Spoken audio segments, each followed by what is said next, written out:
On August 13th, 2018, in Frederick, Colorado, Christopher Watts strangled his pregnant wife Shanann to death in their bedroom.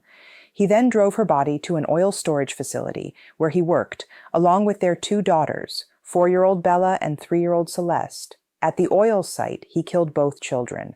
But here's what makes this case different from every other family murder you've heard about. Chris didn't run. He didn't disappear. Instead, he came home, called the police, and spent the next 3 days playing the role of a concerned husband desperately searching for his missing family. Quick question before we dive in. Drop a comment and let me know where you're watching from. Are you team coffee or team energy drink for true crime? I need to know who I'm keeping awake tonight. But this family annihilation started in the early hours of August 13th, when a man who had spent weeks planning the perfect murder thought he could fool everyone. He was wrong.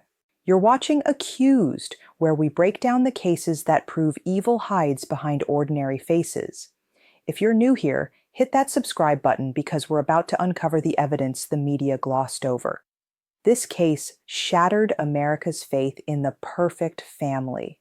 We're going to examine the body language the experts missed, the interrogation tactics that broke him, and the digital evidence that sealed his fate. This is how a family man became a family killer, and how his own lies brought him down. Shanann Watts was 34 years old and 15 weeks pregnant with a baby they planned to name Nico. She worked in sales for a company called Lavelle, promoting health products on social media. Her daughters, Bella, who was 4, and Celeste, who was 3, were constant stars of their mother's Facebook posts and Instagram stories. The family lived in Frederick, Colorado, a quiet town about 30 miles north of Denver, where new developments promised new beginnings. From the outside, the Watts family looked perfect. Shanann regularly posted photos of family trips, birthday parties, and everyday moments that painted a picture of a happy marriage. Chris appeared to be the devoted father and loving husband. He worked as an operator for Anadarko Petroleum, maintaining oil wells in the area. Neighbors described him as quiet, polite, and helpful, but behind the camera, cracks were showing. The family had filed for bankruptcy just 2 years earlier. Shanann's business wasn't bringing in the money she claimed it was. And Chris was becoming someone completely different. In June 2018, Chris began an affair with Nicole Kessinger, a co-worker at Anadarko. The change in Chris was immediate and obvious to everyone around him. He lost 40 pounds, started buying new clothes, and became obsessed with his appearance. Friends at work noticed he was constantly on his phone, something he'd never done before. Most importantly, his behavior toward his family changed completely. In early August, Shanann took Bella and Celeste to North Carolina to visit her family for what would be their final vacation. Chris later admitted to detectives that his marriage was in trouble and he was having an affair. During the North Carolina trip, Shanann's friends noticed how cold Chris was toward his wife in their video calls. He barely spoke to her. He showed no interest in the pregnancy. When Shanann tried to talk about baby names or nursery plans, Chris would find excuses to end the call. While his family was in North Carolina, Chris was living a different life in Colorado. He was spending time with Nicole, telling her his marriage was over and that he was planning to leave his wife. Nicole later told investigators she had no idea Shanann was pregnant until she saw it on the news. On August 12th, Shanann returned from North Carolina. Her friend drove her to the airport and she was exhausted from the flight. She had been trying to save her marriage for months, but Chris had already made his decision. By the time she landed in Denver that night, her husband had already planned to kill her. In the early hours of August 13th, 2018, Christopher Watts murdered his pregnant wife Shanann by strangulation in their bedroom. The exact time isn't known, but Chris later told investigators it happened around 4 a.m. after he told her he wanted a separation. According to his confession, Shanann became emotional, and he strangled her with his bare hands. What happened next shows just how calculated Chris was. He loaded Shanann's body into his work truck, along with Bella and Celeste, who were still alive. He drove them to a Weld County oil site operated by Anadarko, where he killed the children. The drive took about 45 minutes. During that time, the girls asked where their mother was. Chris told them she was sick. At the Survey 319 oil site, Chris killed both daughters. According to his later confession, Bella fought for her life and said, "Please, Daddy, do not do to me what you just did," before he killed her. He buried Shanann in a shallow grave and put the girls' bodies into oil tanks. Then Chris drove home and went to work like it was a normal day. He even had lunch with co-workers. When Shanann's friend, Nicole Atkinson, came to the house that afternoon looking for her, Chris acted surprised that his wife wasn't there. He helped Nicole call around to find Shanann. When the police arrived that evening, Chris played the concerned husband perfectly. He told them Shanann had a doctor's appointment that morning and must have taken the girls somewhere after. He said it wasn't like her to not answer her phone. Question for you. You're a detective watching Chris's first interview. What red flag would make you most suspicious? Is it A, no tears when discussing his missing family, B, having a detailed story for what should have been a routine morning, or C, asking to see his own TV interviews? Drop your answer below, and let's see how good your detective skills are. The Frederick Police Department immediately began investigating, but they weren't treating this as a murder case yet. They were looking for a missing pregnant woman and her 2 children. The lead investigators were Detective Dave Baumhover and Agent Tammy Lee from the Colorado Bureau of Investigation. The first major break came from an unlikely source. Chris's neighbor, Nate Trinastic, had a security camera that captured Chris's truck leaving the house at 5:27 a.m. on August 13th. This was important because Chris had told police he left for work at his normal time, which was much later. When investigators showed Chris the video, he couldn't explain why he left so early. The second break came from Chris's phone records. Investigators discovered he had been deleting text messages and was in contact with a woman named Nicole Kessinger.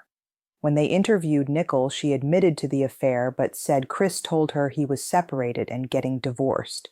By August 15th, investigators had enough evidence to bring Chris in for formal questioning. They administered a polygraph test, which measures things like heart rate and breathing to detect lies. Chris failed the polygraph test. The examiner told him directly that he was being deceptive when he said he didn't know where his family was. After failing the polygraph, Chris was moved to an interview room where Detective Tammy Lee began working on him psychologically. She told him they knew he was lying, that the evidence was mounting against him, and that his family deserved better than his lies. After failing his polygraph test, Chris first confessed to his father Ronnie, and then to authorities. But his first confession was still a lie. He claimed that he had killed Shanann because she had killed their daughters first. During his confession, he said, "My babies are gone. I put my hands around my wife's neck and did the same thing. I just felt anger." The investigators knew this was another lie. The evidence didn't support his story, and his behavior didn't match that of a father who had discovered his children were dead. Chris was trying to make himself look like a victim of circumstance rather than a cold-blooded killer. When investigators pressed him for details about where the bodies were, Chris eventually admitted to burying his wife in a shallow grave and placing his daughters' bodies in nearby oil and water tanks. Even then, he maintained that he had only killed Shanann. It wasn't until months later, in February 2019, that Chris gave his full confession to the FBI. In this confession, he admitted that he had killed all 3 victims himself. He described in detail how he strangled Shanann in their bedroom, then drove the girls to the oil site where he killed them one by one. On August 16, 2018, the bodies of Shanann, Bella, and Celeste were found. Chris led investigators to the Survey 319 oil site, where he had disposed of them. Shanann's body was found in a shallow grave about 40 feet from the oil tanks. She was buried face down, wearing only a t-shirt and underwear. The recovery of Bella and Celeste was more complicated. Their bodies had been pushed through 8-inch openings at the top of the oil tanks and were submerged in crude oil. It took hours to drain the tanks and carefully remove their bodies. The oil had preserved them, but it also made the recovery process dangerous for the investigators. During the recovery process, Chris sat in a police station watching the news coverage on TV. Detectives noted that he showed no emotion as reporters described the search for his daughter's bodies. He ate lunch, talked casually with officers, and even asked to see his own interviews on television. The autopsy results confirmed what investigators already knew. Shanann had been strangled. The children had been suffocated. Bella had fought harder than Celeste, showing signs of trauma that indicated she had been awake and aware of what was happening to her. On November 19, 2018, Chris Watts was sentenced to life in prison without the possibility of parole.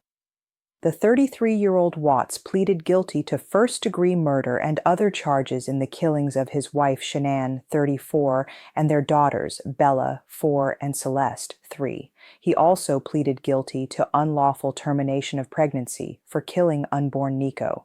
By pleading guilty, Chris avoided the death penalty. The decision was made in consultation with Shanann's family, who wanted to avoid a lengthy trial.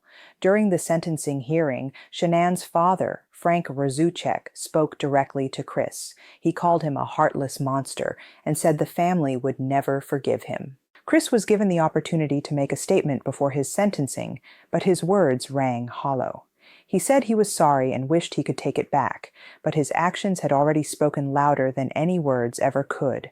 Chris was sentenced to 5 life sentences, 3 for the murders, 1 for unlawful termination of pregnancy, and 1 for tampering with deceased human remains.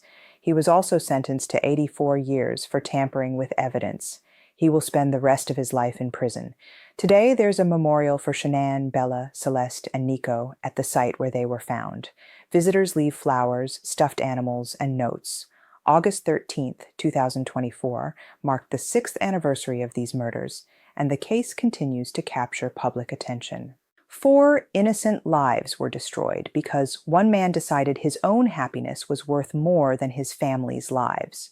Chris Watts wanted a fresh start with his mistress, and he saw his family as obstacles to remove rather than people to cherish. The most chilling part isn't just that he killed them, it's how easily he lied about it afterward. What makes Chris Watts different from other family killers is how normal he seemed. He wasn't obviously violent or mentally ill. He was just selfish, and that selfishness cost 4 people their lives, including an unborn baby who never got a chance at life. For what? An affair that ended as soon as Nicole Kessinger found out what he had done? A new life that was built on the graves of his children? There's no answer that makes sense because there was no good reason. Just a man who thought murder was easier than divorce. Tomorrow we're covering the case of a mother who slowly poisoned her own children for attention. If you want to understand how evil hides behind ordinary faces, subscribe to Accused because we expose the truth they don't want you to see. Shanann, Bella, Celeste, and Nico. 4 lives cut short by the person who was supposed to protect them. They deserved so much better than the man who was supposed to love them. The most dangerous person in your life might be the one sleeping next to you.